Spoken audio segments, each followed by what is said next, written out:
हम सभी लालची राजा मिदास की कहानी जानते हैं। उसके पास सोने की कमी नहीं थी, लेकिन सोना जितना बढ़ता वह और अधिक सोना चाहता। उसने सोने के खजाने में जमकर भर लिया था और हर एक दिन जब वह सोना गिन रहा था तो एक अजनबी कहीं से आया और बोला, तुम मुझसे ऐसी कोई वरदान मांग सकते हो जो तुम्हें दुनिया में सबसे ज़्यादा खुशी दे।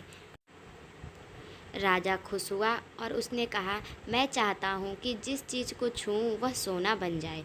अजनबी ने राजा से पूछा, क्या तुम सचमुच यही चाहते हो? राजा ने कहा, हाँ। तो अजनबी बोला, कल सूरज की पहली किरण के साथ ही तुम्हें किसी चीज़ को छूकर सोना बना देने की ताकत मिल जाएगी। राजा ने सोचा कि वह सपना देख रहा है, यह सच नहीं हो सकता। अगले दिन जब राजा नींद से उठा तो उसने अपना पलंग छुआ और वह सोना बन गया। वह वरदान सच हो गया था। राजा ने जिस चीज़ को छुआ वह सोना बन गई। उन्होंने खिड़की के बाहर देखा और अपनी नन्ही बच्ची को खेलते पाया।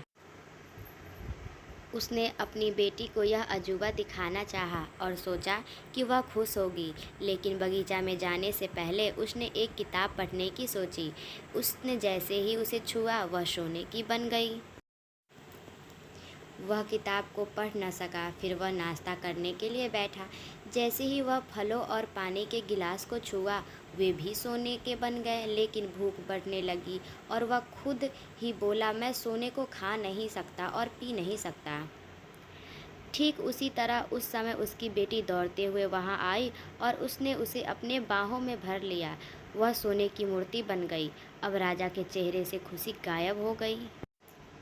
राजा सर पकड़कर रोने लगा। वह वरदान देने वाली अजनबी फिर आई और उसने राजा से पूछा कि क्या वह हर चीज़ को सोना बना देने वाली ताकत से खुश है। राजा ने बताया कि वह दुनिया की सबसे दुखी इंसान है। राजा ने उसे सारी बात बताई। अजनबी ने पूछा, अब तुम क्या पसंद करोगे? अपना भोजन और प्यारी बिटिया। सोने के ढेर और बिटिया की सोने की मूर्ति।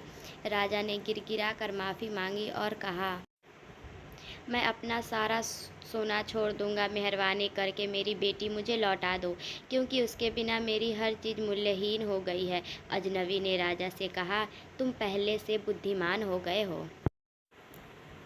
और उसने अपना वरदान को वापस ले लिया। राजा को अपनी बेटी वापस मिल गई और उसे एक ऐसी सीख मिली जिसे वह कभी ज़िंदगी में भूल नहीं सकता। तो बच्चों, लालच बुरी वाला है। ठीक है दोस्तों, लाइक सब्सक्राइब करें। बाय बाय, फिर मिलते हैं नेक्स्ट